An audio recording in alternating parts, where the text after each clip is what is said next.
Welcome to Bright Now, a podcast about parenting and educating talented kids, sponsored by the Johns Hopkins Center for Talented Youth. I'm Jonathan Plucker. In some states, bright students can apply to attend special high schools. The schools are designed to challenge these students more than their traditional high school likely would. What's the day-to-day experience like at a special high school? What are the benefits and drawbacks? We'll tackle these questions and more today with a guest who helped start one of these schools. Dr. Julia Link Roberts is a gifted studies professor at Western Kentucky University. She also directs the Center for Gifted Studies there, as well as a Math and Science Academy. Julia, welcome to Bright Now. And I'm pleased to be here, Jonathan. Let's jump right into it. You started a special high school called the Carol Martin Gatton Academy of Math and Science. What drove you to do that? I knew that there were students in the state of Kentucky, and it's a residential school for the state. I knew there were students who so needed more than their local high schools could provide for them. And how many years has it been since we've started now? It's been 11 years. 11 years. How many students have gone through in that time, roughly? We have approximately 100 in each class. Wow, so over 1,000 students now. How common are schools like this across the country, sort of these specialized high schools? The state high schools can be found in 14 different states. And I believe Gatton Academy is a juniors and seniors, is that correct? That is correct. Is that a fairly common model, or are they all pretty much, the 14, very different? A few of them also bring in sophomores. Okay. So how does the application admissions process go? To apply for the Gatton Academy is like applying to a very selective university. Okay. Test scores, extracurriculars, letters of recommendation, things like that then. Essays. Essays. And also a certain number will be invited for an interview. What sort of evidence do we have that these schools do provide a challenging experience for these students? Let me tell you just enough about it so that my answer will make sense for you. Our students at the Gatton Academy only take university classes, so they graduate from high school with a minimum of 60 college hours, some of them 70, a few of them 80. So what would the evidence be? Well, of course, they all matriculate on to go to universities and have lots of choices for where they'll go. Although it is not a requirement, 90% of them engage in undergraduate research. All of those present at regional, state, national, international conferences, and a few of them publish. And I would have to say, I think that's evidence of their exceptional abilities, their acute interest in STEM areas, and also the fact that they spend their summers doing a myriad of different things, much of it focused on research. We should probably point out that the Gatton Academy is on the Western Kentucky University campus. That is correct. Making it much, much easier to do these sorts of multi-level things. Absolutely. So the model that you just described for how the Gatton students are taking college credits, that's fairly typical for a school like this, but some others are mostly sort of accelerated, more rigorous high school classes. Absolutely. Right. So there's a real mix, and families who are interested in this really behooves them to go out and learn as much as they can about the different models, because it's not going to be one size fits all. Yeah. That is certainly the case. Yeah. Can you just briefly describe what is the experience of a Gatton student? How does their day look different from if they were back in a traditional high school? Their day would match a freshman or sophomore, junior, senior in college rather than students in a traditional high school. Their schedule would be maybe a 9 o'clock class, maybe an 8 o'clock class, but it also requires students to be very good at managing their own time. You have to take responsibility for planning what your schedule will be so that not only do you get to classes, but you are prepared then for the next set of classes. You work with lots of families of bright students, some who go to the Catton Academy, some who choose not to, some who do other forms of academic acceleration, enrichment, summer programs, clearly. When families are considering a special high school like this, what sorts of questions do you normally hear from them? And I'd like to talk through some of those issues. For the most part, my concern would be, does the child want to come? Because if you have a student who doesn't want to be there, it's not ever going to be a good fit.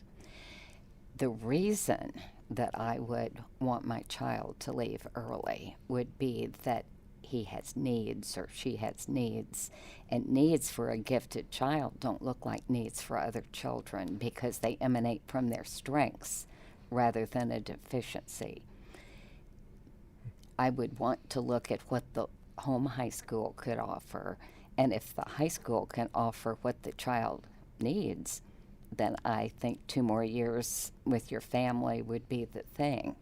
But if you are out of sync with other age mates, it's a wonderful consideration to go. I think we often run into adolescents. Some are just more mature and more independent, and they're ready to move on. Going through 4 years of high school, when you really come down to it, is a one-size-fits-all kind of strategy.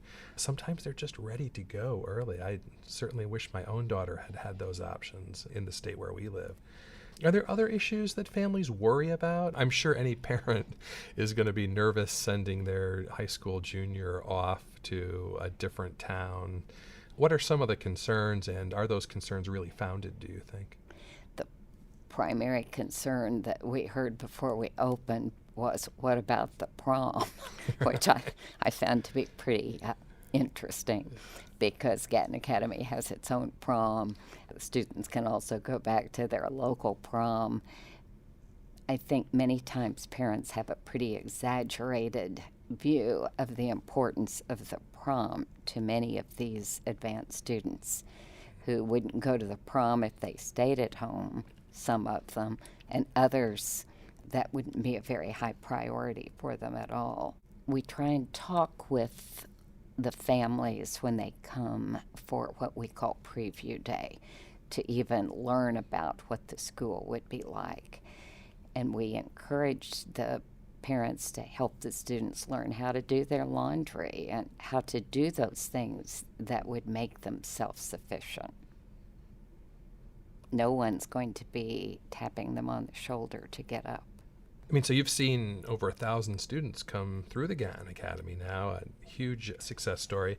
When you talk to the graduates, what do they say is their favorite part about going to a special high school like this? There is no question what the answer is. It's the community that's created, being with like-minded age mates. I think there are some researchers who, and I think a lot of parents and teachers pick up on this concern, that essentially you go from being a big fish in a small pond to a fish in the ocean with lots of other fish who are just as good of a swimmer as you are, and that it hurts bright students' self-esteem, self-concept. They just look at themselves differently and more critically when they're in these more quote-unquote competitive environments.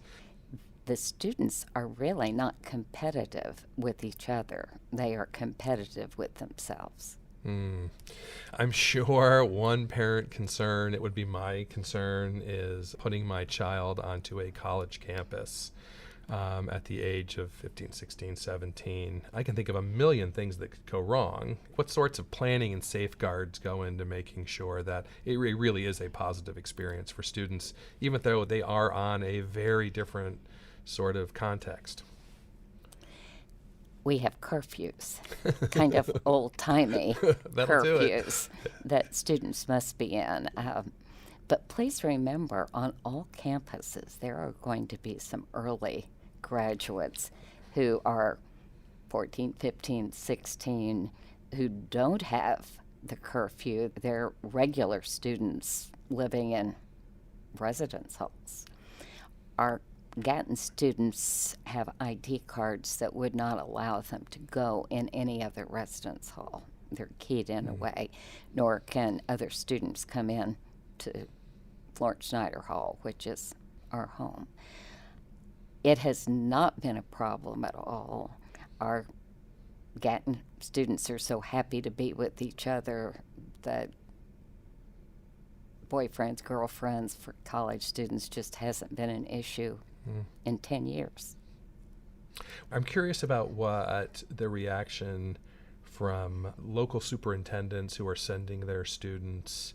I could imagine initially when you started, you probably got a little pushback about, oh, you're taking two of my very best students. And how has that relationship changed over time?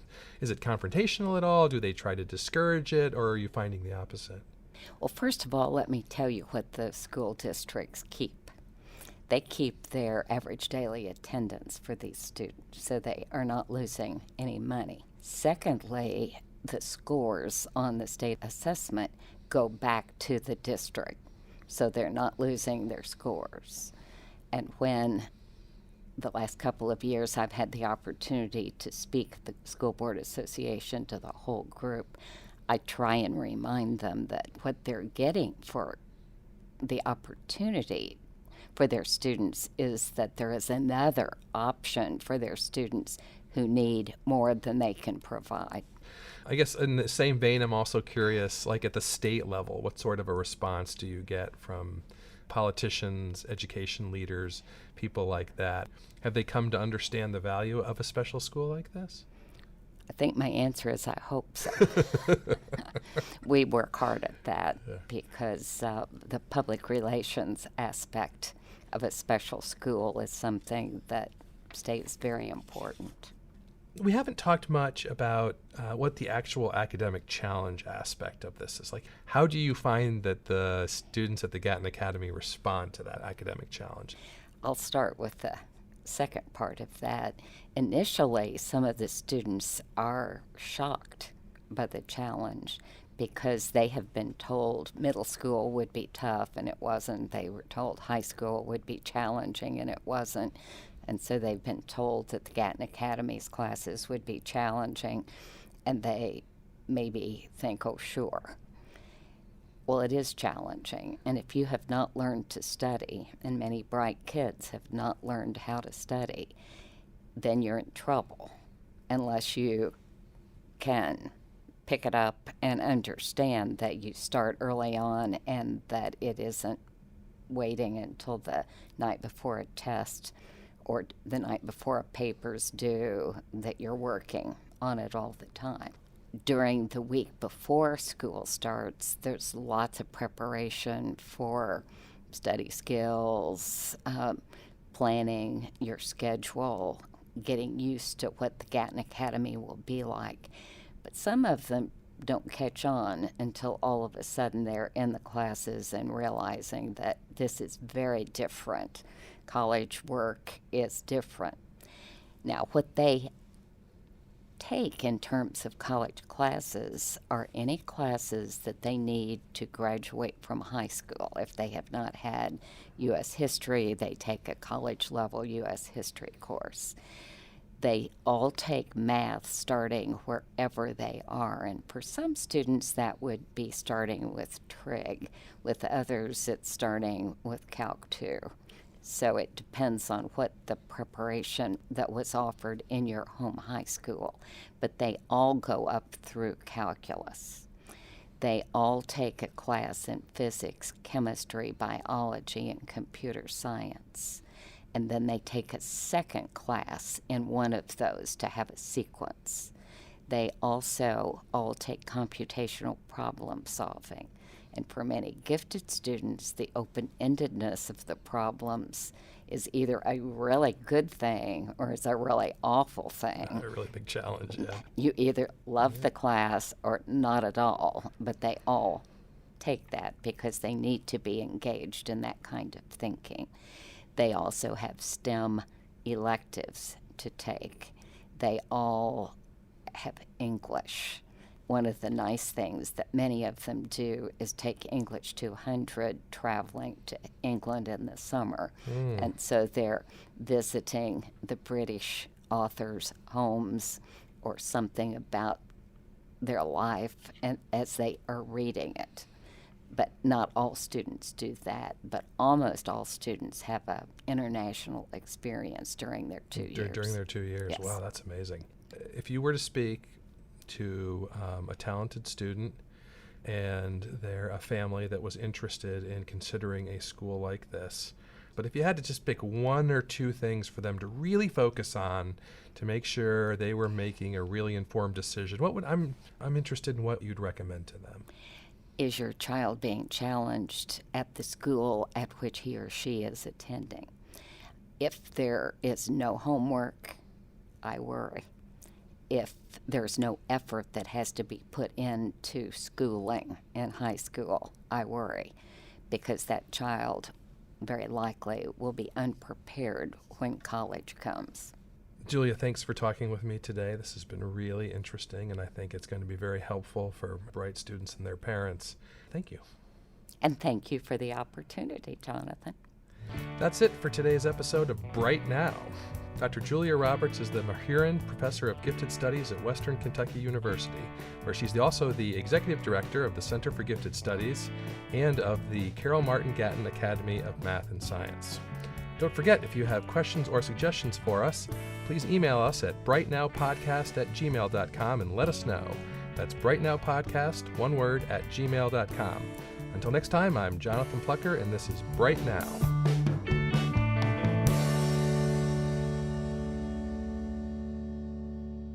Bright Now is underwritten by the Johns Hopkins Center for Talented Youth, a nonprofit dedicated to identifying and developing the talents of academically advanced K-12 students around the world. Find us on the web at cty.jhu.edu and on Facebook, Instagram, and Twitter.